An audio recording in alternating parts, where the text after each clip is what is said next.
Fala galerinha, tudo bem com vocês? Hoje vamos falar um pouquinho sobre curva de perseguição. Esse problema é muito legal e nós vamos resolver em dois casos diferentes. Se ficou curioso, acompanhe esse vídeo até o final.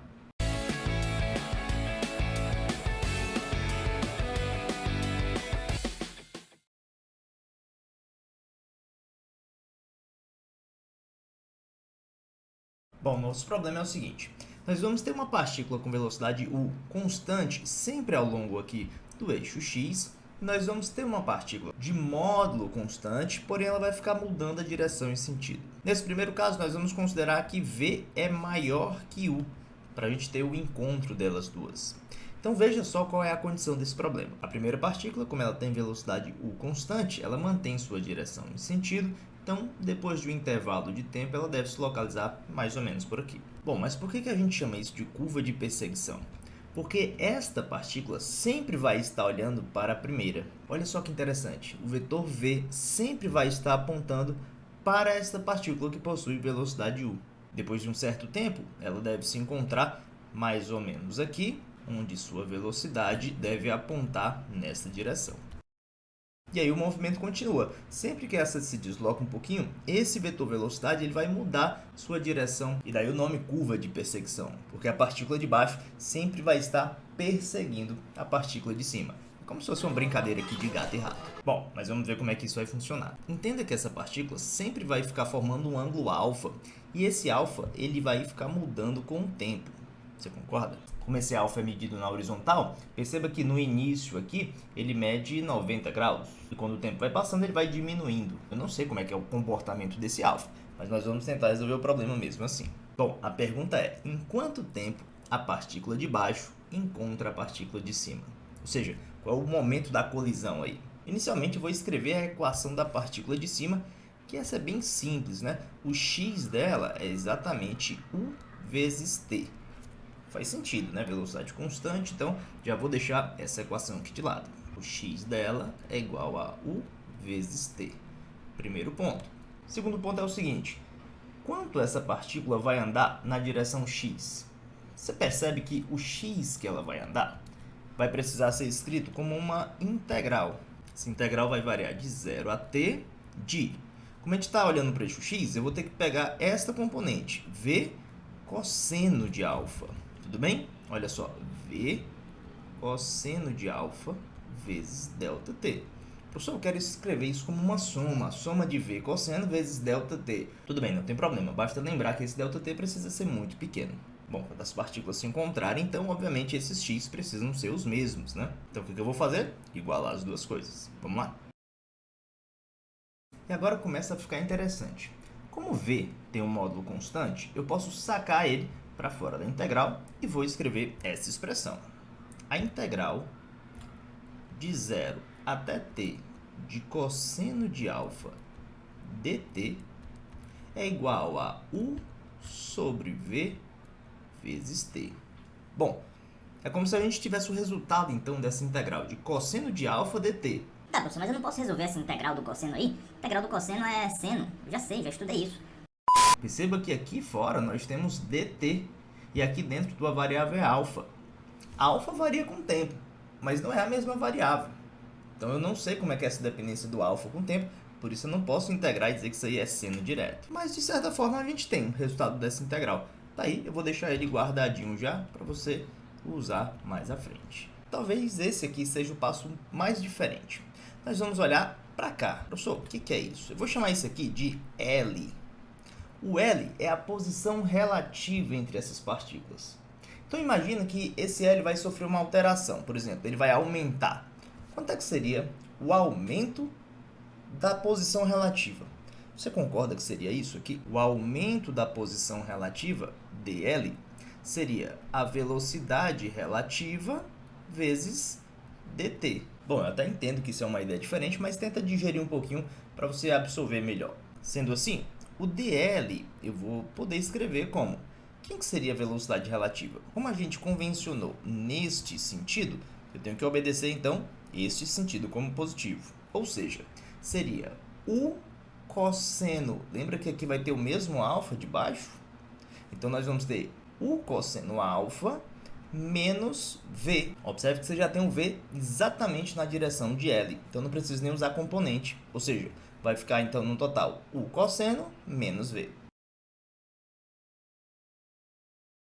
E dessa forma eu vou calcular a integral dessa expressão. Olha só, a integral de dl variando de quanto a quanto? Bom, o dl, que é essa posição relativa, ele vai variar de h no início até a posição final. Nesse caso, a gente quer o tempo de encontro. Então, eu vou considerar quando as duas estiverem com a posição relativa igual a zero, ou seja, elas se encontraram, né?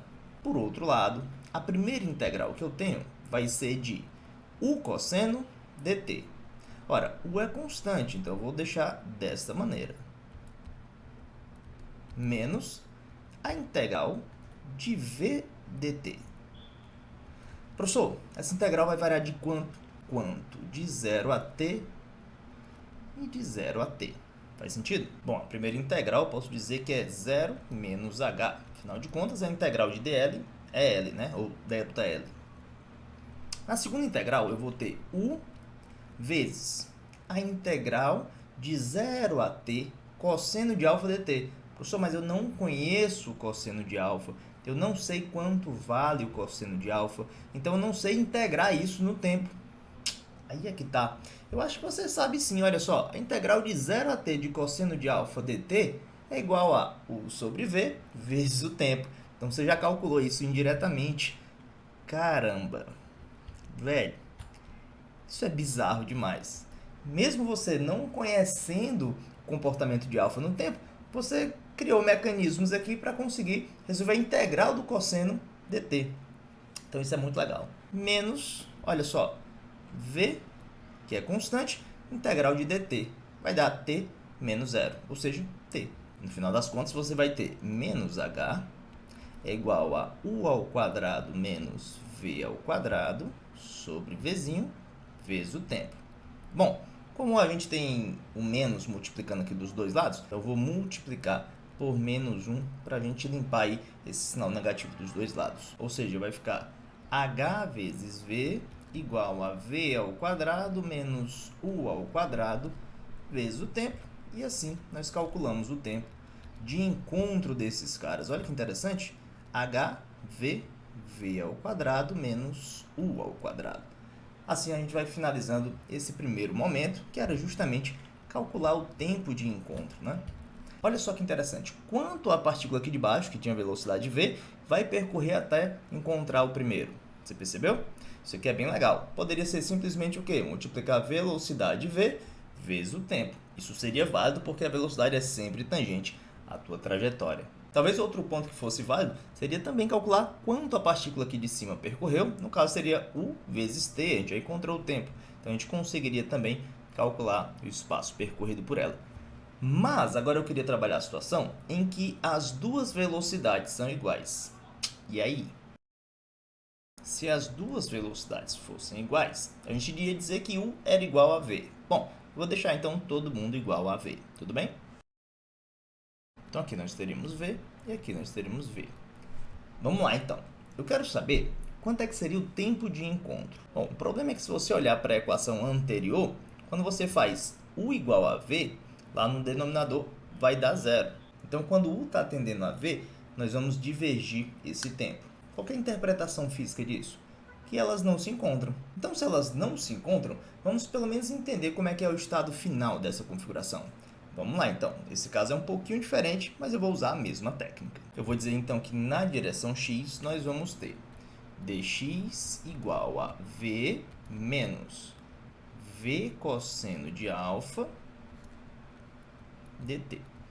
Esse aqui, entenda que é o meu dx relativo, tá? Meu dx relativo. Eu vou botar aqui, ó, dx rel, né? Relativo. Dá para entender? Bom, da mesma forma, eu vou colocar, então, o dl relativo, lembra que é o L, né? Essa posição relativa, que vai ficar v cosseno de alfa, você pode usar a mesma expressão lá de cima, menos v dt.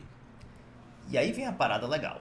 Quando você divide uma equação pela outra, olha o que vai acontecer. Isso cancela. Isso aqui, ó, é menos o de baixo, então vai dar menos 1. E aí eu vou ter simplesmente que dx é igual a menos dL relativo. Cara, se a gente fizer as integrais disso, ou seja, se a gente fizer as variações total, o x relativo ele vai de 0 até a distância final entre eles.